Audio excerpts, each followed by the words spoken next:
Hey, it's Aaron, and I'm gone today, but I can't leave the algorithm hanging. I mean, I hope you enjoy this best of the AM update, but the algorithms for places like Spotify and iTunes really hate it when I post consistently for months on end, and then there are days on end when there's nothing. So to that end, here's a best of the AM update. One of the biggest serial killer mysteries of all time, the identity of Jack the Ripper, has finally been solved, according to a British researcher who's now seeking legal confirmation on behalf of a victim's family. Over a century after he murdered and mutilated London women in 1888, the long mythologized killer's identity has allegedly been confirmed by DNA found on a shawl. It's according to historian Russell Edwards. Edwards claimed that Aaron Kosminski, a Polish barber who was 23 at the time of the murders, is the Ripper, based on what he said. And it's a 100% match with DNA found on the attire piece. Again, this is according to historian Russell Edwards, talking to Today Australia in a February 1st interview. Kosminski was a suspect in the original investigation, but was never arrested. So, Jack the Ripper, Aaron Kosminski. I'm calling complete and total BS. Let me ask Grok right now, in real time.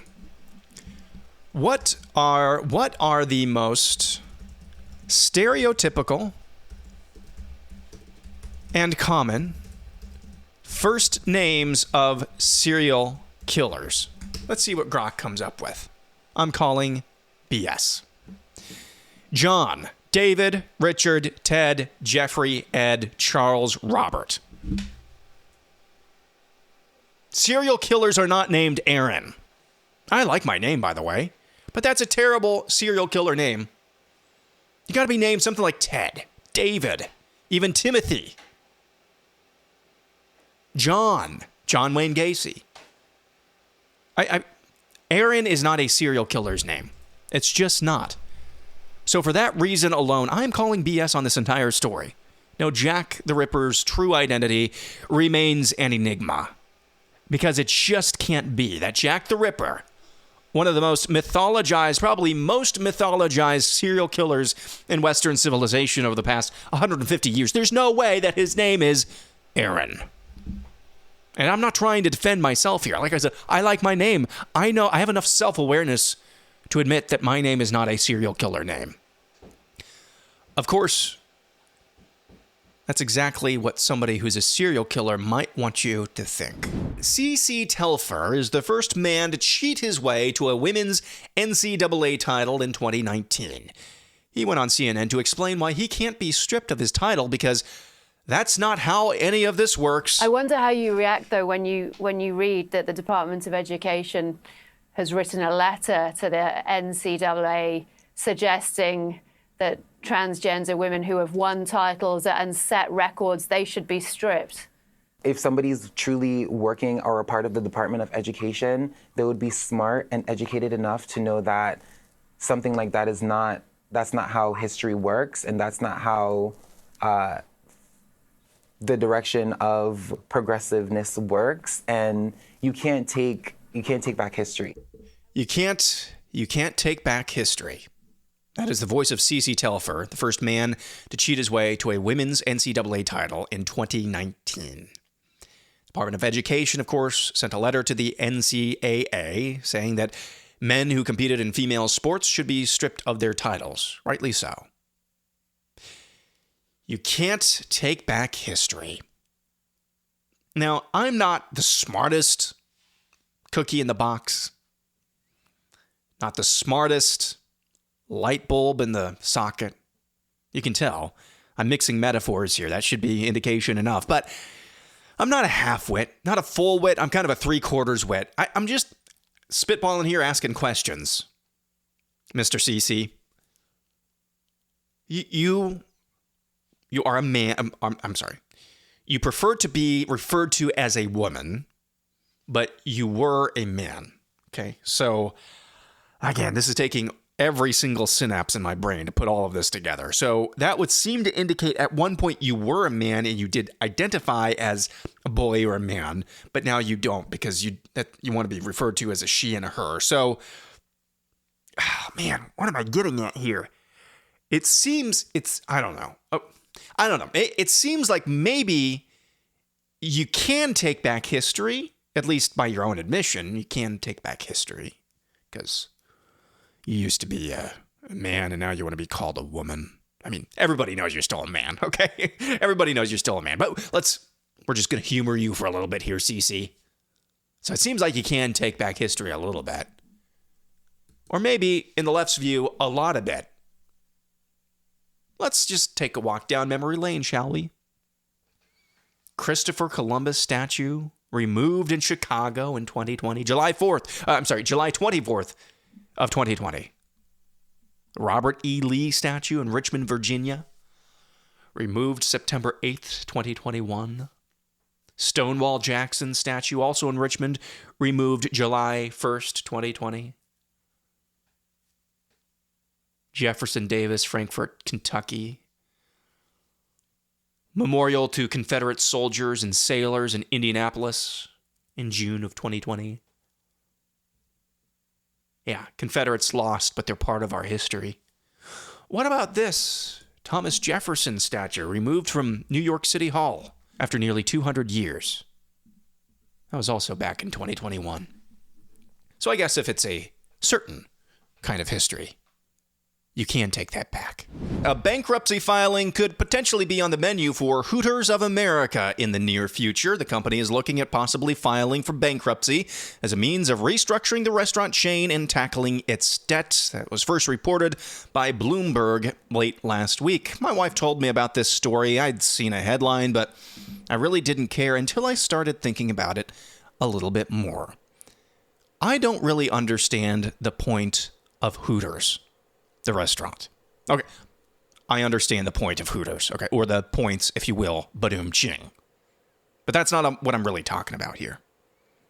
I don't understand this. If you look at this objectively, now I'm a Christian. I don't believe that you should be patronizing a restaurant that's main attraction is the ability to ogle women who are wearing outfits that leave very little up to the imagination. Those women, of course, are not your wife, whether you're married or not. So that's what I believe. We need to establish something as well. You don't go to Hooters for the food, okay? You're not going to Hooters for the food. Can we establish that? I'll agree to that. You're not going there for the shrimp tartare. You're not going there for the steak de Burgo. You're not going there for the amazing endless breadsticks. You're going there for one purpose, and I just stated what that is. But anyway, back to the business plan of Hooters. The founders got together and they thought, you know what? There's a ripe market targeting men for a restaurant, and these men are just so filled with lust that they want to go ogle women who are leaving very little up to the imagination, but not filled with lust to the point that they want to go all the way to a strip club. There's also these very same men. They are also lazy enough to not want to actually find one of these women and marry them, or take care of their own wives if they're married. But they're not so lazy that they don't want to just stay home and pleasure themselves by themselves. We really think that there's a market for this. Am I getting this right? It's odd, is it not? Thinking about this even more, is it just a case that our vices just make us really stupid? And believe me, we all have our vices. So don't take this as anything short of just, I'm asking questions here.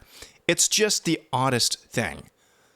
Filled with lust to the point that you want to go ogle women who are not your wife, but not so filled with lust that you don't want to just go through the whole shebang and go to a strip club.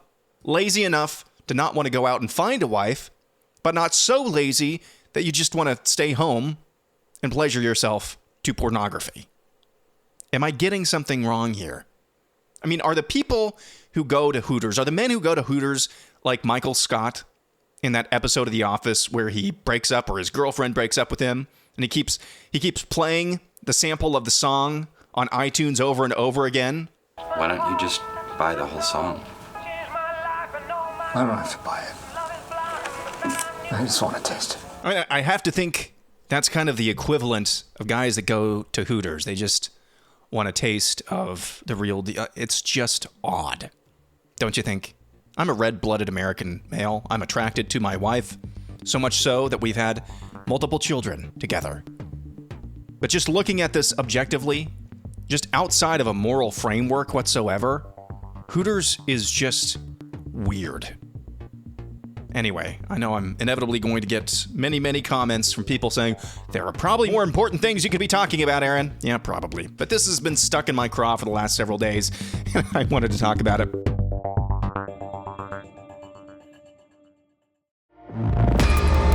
There's a national crisis occurring right now that seemingly no one is talking about.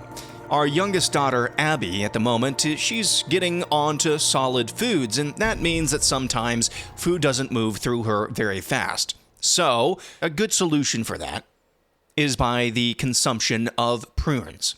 And boy howdy, have we been eating a lot of prunes in our household.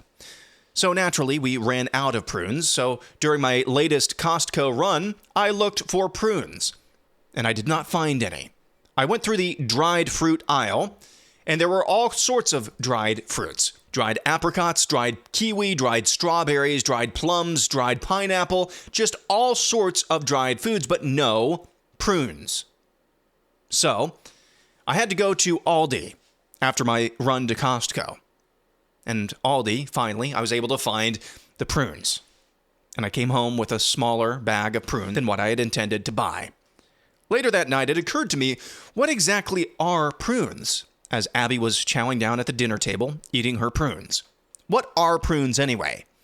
So I looked this up online. And prunes are actually dried plums. And my heart sank, realizing that I'd walked by the dried plums multiple times at Costco. This is a national crisis. Are they dried plums or are they prunes? Dried plums or prunes? The year is 2025, the century is the 21st one, and we cannot come together and reason together and come to a conclusion on what we call these fruits, these dried fruits. Are they dried plums or prunes?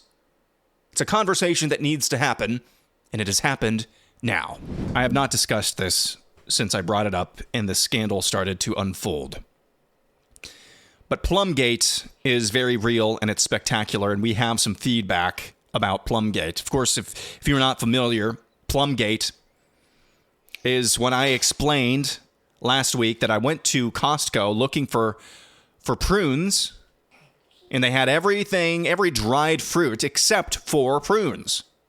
They had dried apricots, dried plums, dried bananas, dried apples, but no prunes.